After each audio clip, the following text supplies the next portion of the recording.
Hello दोस्तों, नमस्ते, जय माता दी। मैं अपने चैनल सोनम मोदी लोकगीत नेहा लोकगीत दोनों पे आप लोग का स्वागत करती हूँ। छोटा सा बहुत ही प्यारा गारी गीत लेके आई हूँ आप सबके लिए। आप लोग सुनिएगा, फुल वॉच करिएगा, कमेंट बॉक्स में जरूर बताइएगा कि हमारा गारी गीत कैसा लगा। तो चलिए मैं सुनाती हूँ, आप लोग सुनिए। तनी सुन ला समाधि साले तब जइहा। तनी सुन ला समाधि साले तब जइहा। तनी सुन ला तोहर खेत गवा चकबंदी में, तोहर नाम गवा नस बंदी में, तोहर बहिनी खेलार करई मंडी में। तनी सुन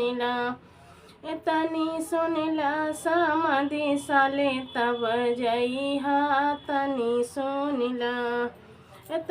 सुन ला समाधि साले तब जइहा। तनी सुन ला दूल्हे साले तब जइहा। तनी सुन ला तोहर खेत गवा चकबंदी में, तोहर नाम गवा नसबंदी में, तोहर बहिनी हेराई गई मंडी में। तनी सुन ला दूल्हे साले तब जइहा। तनी सुन ला अगुआ साले तब जइहा। तनी सुन ला अगुआ साले तब जइहा। तनी सुन ला तोहर खेत गवा चकबंदी में, तोहर नाम गवा नस बंदी में, तोहर बहनी निकल गई नरिया हो। तनी सुन ला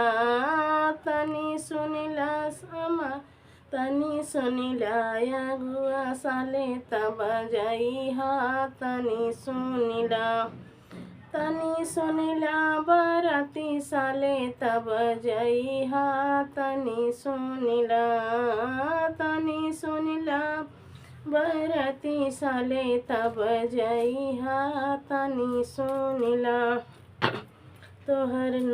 तोहर खेत गया चकबंदी में, तोहर नाम गवा नसबंदी में, तोहर बहिनी हेराई गई मंडी में। तनी सुन ला बराती साले तब जइहा। तनी सुन ला बराती साले तब जइहा। तनी सुन ला